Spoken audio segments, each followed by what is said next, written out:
వీక్షకులందరికీ నమస్కారం. అందరికీ నూతన ఆంగ్ల సంవత్సర శుభాకాంక్షలు.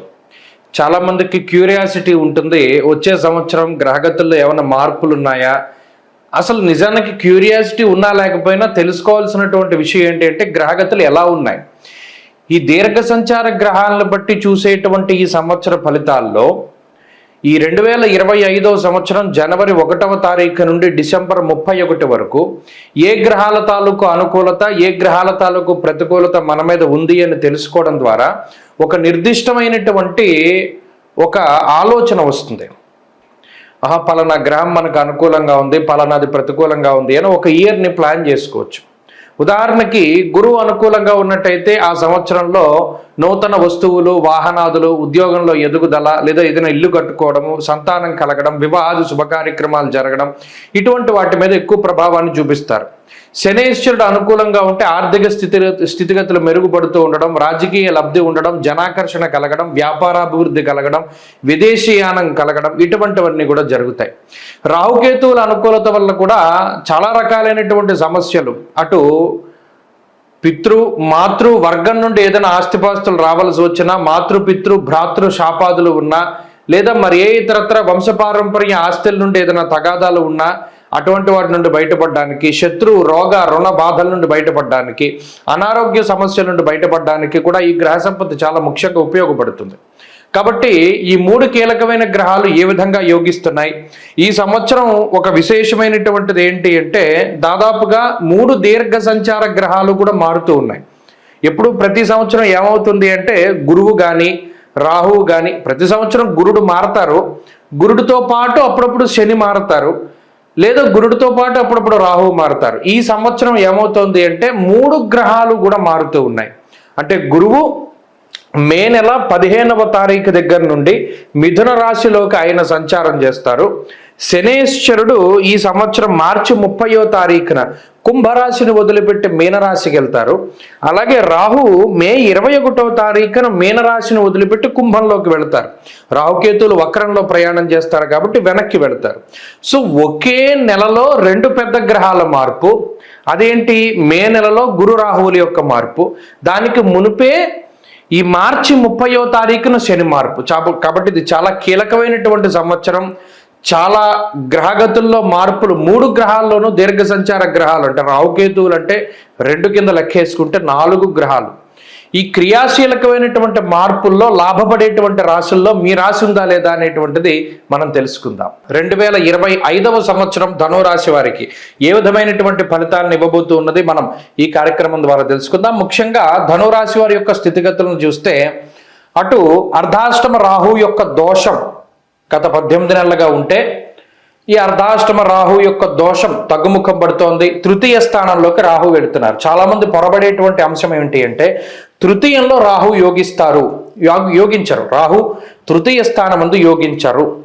కాబట్టి ఆ విషయాన్ని దృష్టిలో పెట్టుకోవాలి. ఇది చాలామంది తప్పుగా చెప్తూ ఉంటారు. ఉపచయ స్థానం కదా తృతీయం, అంటే మిగతా పాపగ్రహాల్లాగా రవిలాగా కుజుళ్లాగా శనిగ్రహంలాగా రాహు కూడా తృతీయంలో యోగిస్తారు అని చెప్పడం.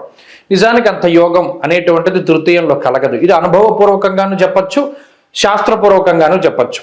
ఇక రెండో విషయం, ఇప్పటి వరకు తృతీయంలో యోగిస్తూ ఉన్నటువంటి శనేశ్వరుడు అర్ధాష్టమ స్థానంలోకి.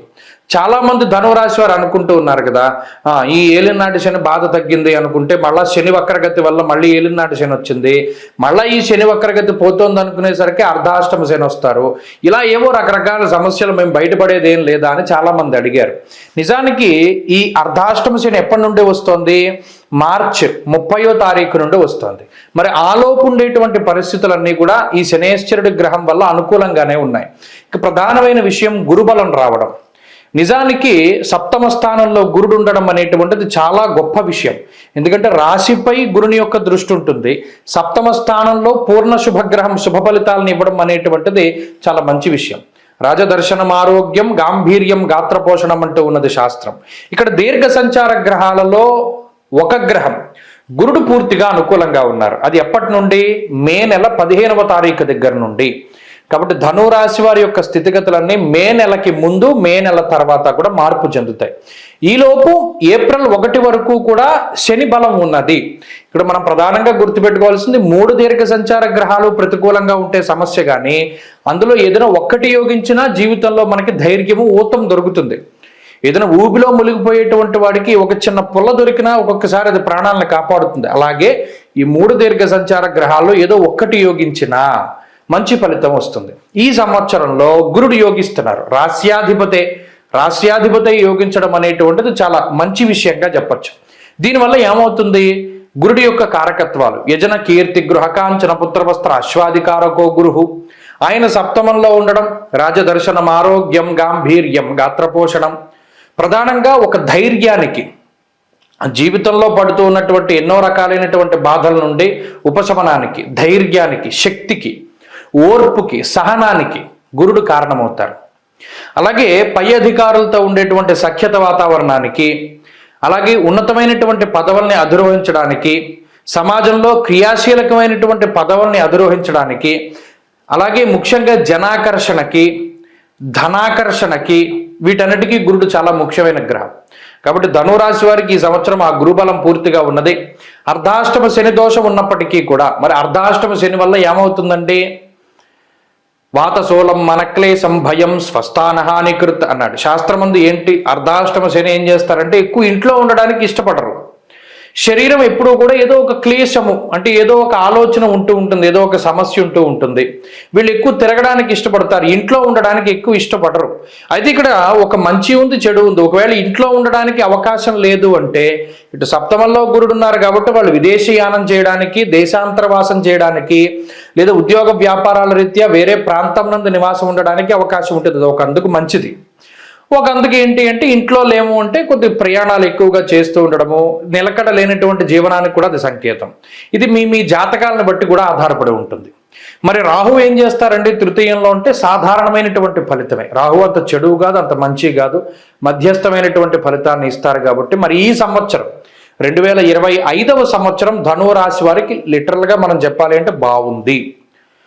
ఈ గురుబలం వల్ల, అలాగే శని బలం ఈ ఏప్రిల్ 1వ తారీఖు వరకు శని బలం వల్ల, అలాగే మే 15 నుండి గురుబలం వల్ల మంచి ఫలితాలను మనం ఆశించవచ్చు.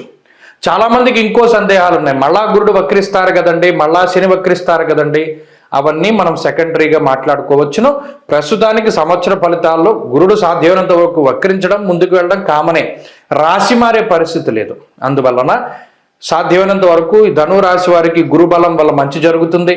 అటు నూతన గృహాలు కొనుగోలు చేయడానికి, నూతన వ్యాపారాలు ప్రారంభించడానికి, కొత్త ఉద్యోగాల్లో జాయిన్ అవ్వడానికి, విదేశీయానం చేయడానికి, విదేశీ విద్యా ఉద్యోగం వ్యాపారం లాంటివి సక్సెస్ అవ్వడానికి, కోర్టు కేసుల నుండి బయటకు రావడానికి, మెటీరియల్ సక్సెస్ సాధించడానికి, శత్రువులపై విజయానికి, ఆర్థిక లాభానికి, ఆరోగ్య లాభానికి, సంతాన ఉత్పత్తికి గురుడు చాలా గొప్పగా ఉపయోగపడుతూ ఉంటారు. కాబట్టి ఈ సంవత్సరం బాగుంది.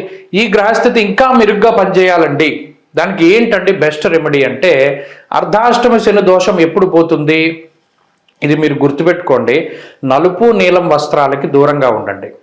శనివారం వచ్చింది అంటే చెప్పులు వేసుకోకండి. శనివారం వచ్చింది అంటే, ఆదివారం వచ్చింది అంటే ఈ 2 రోజుల్లోనూ మద్య మాంసాలను నిషేధం చేయండి. ఎక్కడ బయట ఉండినటువంటి పదార్థాలు తినద్దు. మినపప్పుతో చేసిన పదార్థం కానీ, నూనెతో చేసినటువంటి పదార్థం కానీ ఇవేవి కూడా తినకండి. కాఫీ టీలు తాకండి. ఎంతసేపు ఇంట్లో ఉండినటువంటి పదార్థం, ఉడకబెట్టినటువంటి పదార్థాలని శని ఆదివారాలు తీసుకోండి. చెప్పులు వేసుకోకుండా నడవండి. అలాగే శనివారం ప్రదోష కాలంలో శివాలయంలో దీపం పెట్టండి. మంగళవారం నాడు నలుపు రంగు వస్త్రాలను కానీ, పళ్ళను కానీ, స్వీట్ని కానీ దానం చేయండి. అద్భుతమైనటువంటి ఫలితాలు సంప్రాప్తమవుతాయి. స్వస్తి.